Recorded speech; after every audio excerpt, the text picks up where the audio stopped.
Jazakumullah Buya atas jawabannya. Pertanyaan selanjutnya akan kami sampaikan dari Saudara Firda Yuniawati. Assalamualaikum warahmatullahi wabarakatuh. Saya hamba Allah dari Cirebon. Mohon izin bertanya titipan Buya. Izin bertanya titipan Buya. Apa hukumnya nafkah dari seorang suami yang tidak pernah sholat dan suami selalu mengungkit-ungkit nafkah yang diberikan kepada anak dan istrinya? Dan bagaimana menyikapi perilaku suami yang suka bohong dan tidak melakukan keadilan dalam menjalankan poligami dalam kurung tanpa izin kepada istri. Baik, ini dua permasalahan. Ini dua permasalahan untuk orang yang sama atau dua masalah untuk dua orang yang berbeda. Pertama adalah seorang nafkah seorang suami yang tidak sholat. Nggak ada hubungannya antara nafkah dengan sholat. Mungkin dia adalah punya kebun yang bersih halal, maka nafkahnya adalah nafkah halal untuk Anda. Biarpun dia tidak sholat, akan tapi ketahuilah bahwasanya tidak sholatnya ini adalah karena dia meyakini sholat tidak wajib, atau masih mengatakan sholat wajib, cuman dia malas-malasan. Kalau dia malas-malasan, maka dia masih seorang yang beriman, tapi telah melakukan dosa besar, fasik. Seorang wanita yang menemukan suaminya fasik, berhak kalau dia minta cerai, karena fasik. Akan tapi kalau seandainya seorang wanita bertahan untuk mendidik suaminya, maka istimewa dia. Jadi nafkahnya adalah halal asalkan dari rezeki yang halal. Adapun tidak sholatnya, tugas Anda untuk membawa suami kepada sholat dengan kelembutan dan penuh keindahan. Adapun seorang suami yang mengungkit-ungkit urusan nafkah, saya pikir ini suami yang sakit. Nafkah itu wajib. Jadi kalau sudah diberikan jangan nanya. Tadi pagi di majelis kita sering dikagetkan dengan pertanyaan-pertanyaan bahwasanya ada suami tidak ngasih nafkah dan sebagainya. Masya Allah. Ini suami model apa itu? Suami wajib memberi nafkah, kecuali di saat dia tidak mampu karena sakit, karena tidak bisa. Itu lain cerita. Suami memang menyuruh suaminya istri yang bekerja, dianya ongkang-ongkang di rumah. Itu gila. Dan saya marah betul dengan model-model orang semacam itu. Karena apa? Keluar dari tanggung jawab. Kalau memang dia bekerja lalu bangkrutan, suami istri yang berbakat lain cerita. Suami istrinya punya pahala besar saat itu. Tapi yang nggak benar ongkang-ongkang. Nggak mau kerja. Apalagi ongkang-ongkangnya sambil alasan ngaji, sholat, berdakwah, istrinya suruh pergi ke pasar. Itu menyakitkan itu melanggar, itu haram. Lebih baik mencari nafkah, pahalanya lebih gede daripada dakwah. Kecuali memang istri yang ridho, istrinya adalah punya keahlian dalam berbisnis yang terhormat, maka lain cerita. Lalu berkata pada suaminya, wahai suamiku, karena kamu punya ilmu, cukuplah kamu berdakwah, nggak usah mikir nafkah. Itu lain cerita. Nah, mengungkit nafkah, Masya Allah.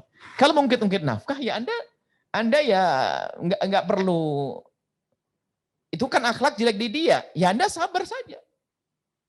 Kalau Anda ingin mengingatkan, kirim surat yang cantik, kirim surat yang baik kepadanya. Anda kirim surat yang baik kepadanya. Atau suruh menyampaikan yang lainnya. Tapi pertama harus Anda sabar. Karena apa? Kezaliman dari pihak dia. Kemudian tadi, selanjutnya masalah poligami, kemudian seorang suami tidak adil.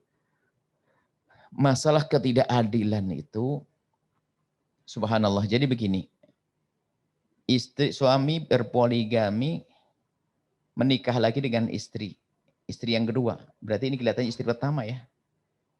Bagaimana nyikapi suami yang tidak adil? Ketahuilah kalau suami tidak adil adalah dia dosa. Cuman untuk menilai tidak adil itu bagaimana? Apakah Anda pasti tahu? Karena istri kedua, ini kalau bicara poligami ini memang kita harus hati-hati dari sisi apa? Kita tidak ingin ada orang yang ngentengin poligami lalu mencoreng kisah poligami. Sementara poligami ada di dalam Islam adalah untuk sebuah kemuliaan kalau dijalani dengan benar. Tapi kadang orang memainkan main-main poligami hanya untuk urusan syahwat dan sebagainya untuk bangga-banggaan, maka poligami menjadi rendah karena perilaku manusia. Baik, anggap saja ini poligami yang sudah benar memenuhi syarat. Akan tapi dia harus melakukan adil. Nah, adil di sini tidak harus ketahui oleh seorang istri. Karena bisa saja suami sudah mempersiapkan banyak untuk Anda. Kemudian saat ini memberikan kepada istri yang kedua. Maka di saat semacam itu Anda tidak bisa mengatakan tidak adil. Yang jelas suami haram kalau tidak melakukan keadilan. Kecuali dengan istri yang sudah rela dengan ketidakadilan. Karena memang tadi di dalam mukaddimah ada seorang wanita yang ingin menikah dengan seorang laki-laki. Misalnya istri kedua tadi. Memang dia tidak memerlukan 5 hal semuanya misalnya. Tapi hanya perlu saja bahwa saya perlu nafkah. Atau perlu status saja. Atau teman komunikasi. Ini lain cerita. Kalau ketidakadilan seorang suami seperti ini karena disetujui oleh seorang istri, maka itu beda. Tapi kalau dari dasar bahwasanya sama-sama, artinya seorang istri yang mempunyai kebutuhan yang sama, hajat yang sama dengan istri yang satunya, kemudian dia didolimi, dibedakan, itu adalah yang disebut sebagai ketidakadilan. Jadi kepada para suami, intinya para suami harus adil. Bagaimana sikap istri kalau menemukan suami yang tidak adil, maka ketahuilah bahwa yang terpenting agar Anda terhibur adalah apa? Tata. Anda mengabdi kepada suami karena Allah, maka yang harus Anda lihat adalah jika suami sudah mencukupi, sudah cukup, itu saja. Kelebihannya adalah Anda jangan bertanya-tanya. Yang penting urusan makan dipenuhi, urusan yang lain penuhi. Adapun dia memberikan badannya, doakan, mohonlah kepada Allah, semoga suami Anda tidak zalim. Gitu saja.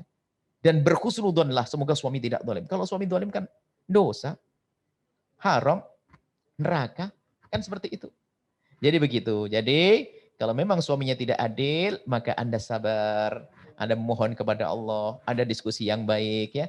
Kemudian sebelumnya tadi kami sampaikan jangan buru-buru menilai pasangan tidak adil karena itu yang menjadikan sebab perilaku Anda berubah. Perilaku Anda akan sinis, perilaku Anda mungkin suka marah dan seterusnya. Dan bagi siapapun yang diuji atau yang mengalami kasus yang seperti itu, masalah poligami, maka kami ingatkan kepada para suami, hati-hati. Jangan main-main kalau poligami, jangan sampai poligami itu rendah gara-gara perilaku-perilaku Anda. Yang pertama, kalau kemudian setelah Anda melakukan poligami, ingat wahai para istri-istri, ketahuilah bahwasanya kalau memang jangan sampai mudah mengingkari poligami. Ini perlu kami tambahkan.